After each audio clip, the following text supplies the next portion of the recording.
हाय वेपरवेडा में आपका स्वागत है। आज हम आपके लिए अपने लेटेस्ट ब्लॉग पोस्ट का एक क्विक हिनी ओवरव्यू लेकर आए हैं जिसे हमने नोटबुक एलएम की मदद से बनाया है। Let's dive in. तो एग्जाम का मौसम आ गया है। मतलब प्रेशर, टेंशन और रातों की नींद गायब, है ना?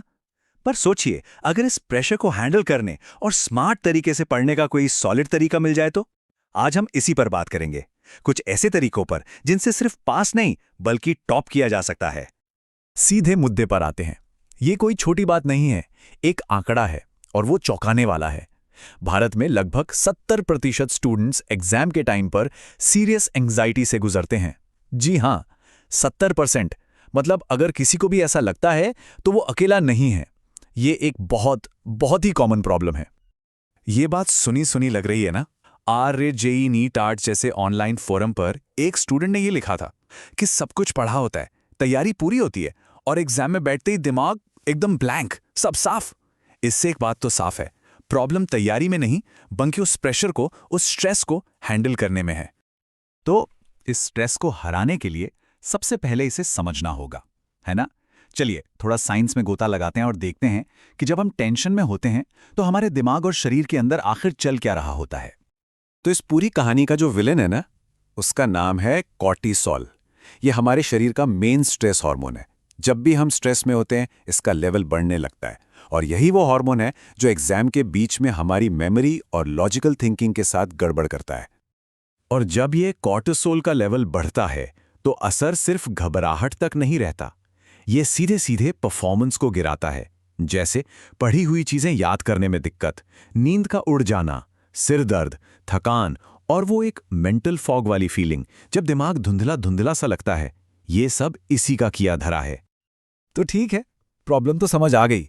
अब बात करते हैं सोल्यूशन की। और जानते हैं सोल्यूशन की शुरुआत कहाँ से होती है? हमारे अपने शरीर से। अच्छी एकेडमिक परफॉर्मेंस के लिए अच्छी हेल्थ कोई ऑप्शन नहीं है, ये एक जरूरत है। इसकी नींव 3 मजबूत पिलर्स पर टिकी है। पहला, अच्छी नींद। ये मेमोरी को कंसोलिडेट करती है, मतलब पक्का करती है।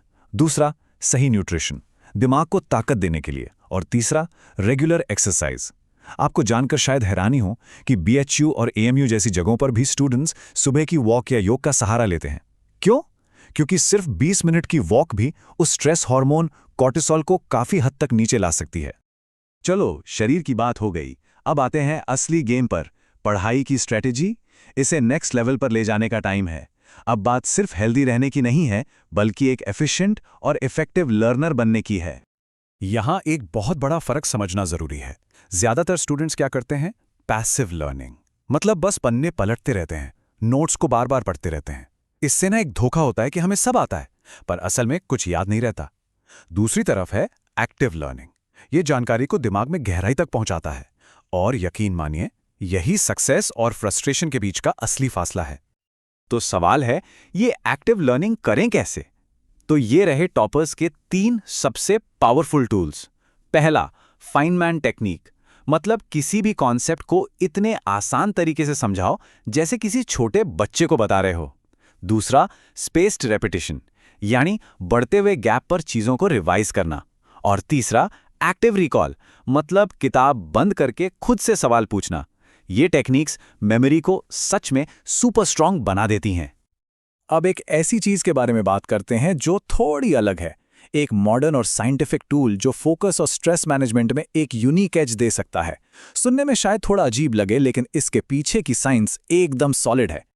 तो सवाल यह है, क्या कोई खुशबू, कोई महक सच में पढ़ाई में मदद कर सकती है?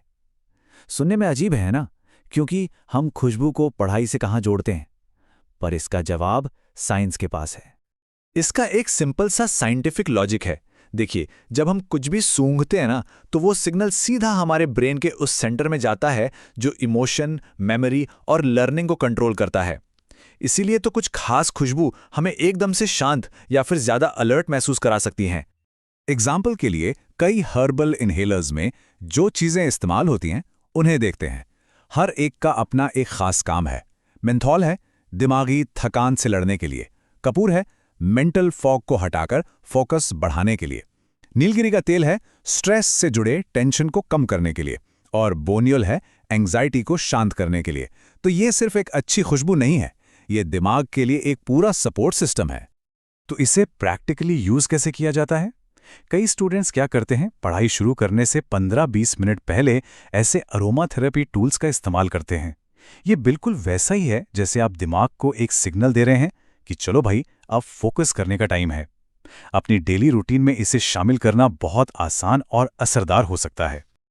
तो चलिए, अब तक हमने जो कुछ भी डिस्कस किया उन सबको एक साथ जोड़ते हैं और एक सॉलिड एक्शन ओरिएंटेड प्लान बनाते हैं जिससे कोई भी आसानी से फॉलो कर सकता है। तो इस पूरी बातचीत का सार क्या है? एक होलिस्टिक अप्रोच। मतलब ये सिर्फ किसी एक टेक्निक की बात नहीं है, ये शरीर, दिमाग और स्मार्ट स्टडी टेक्निक्स, इन सबको एक साथ लाने की बात है।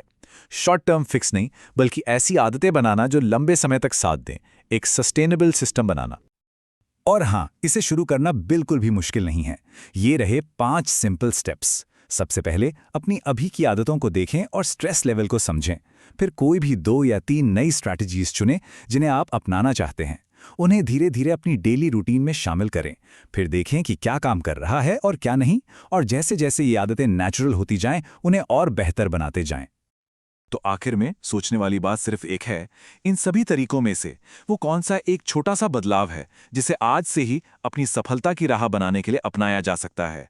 क्योंकि याद रखिए, बड़ी से बड़ी कामयाबी का सफर हमेशा एक छोटे लेकिन सही दिशा में उठाए गए कदम से ही शुरू होता है।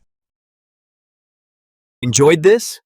Subscribe to our channel and hit the notification bell so you don't miss our next video.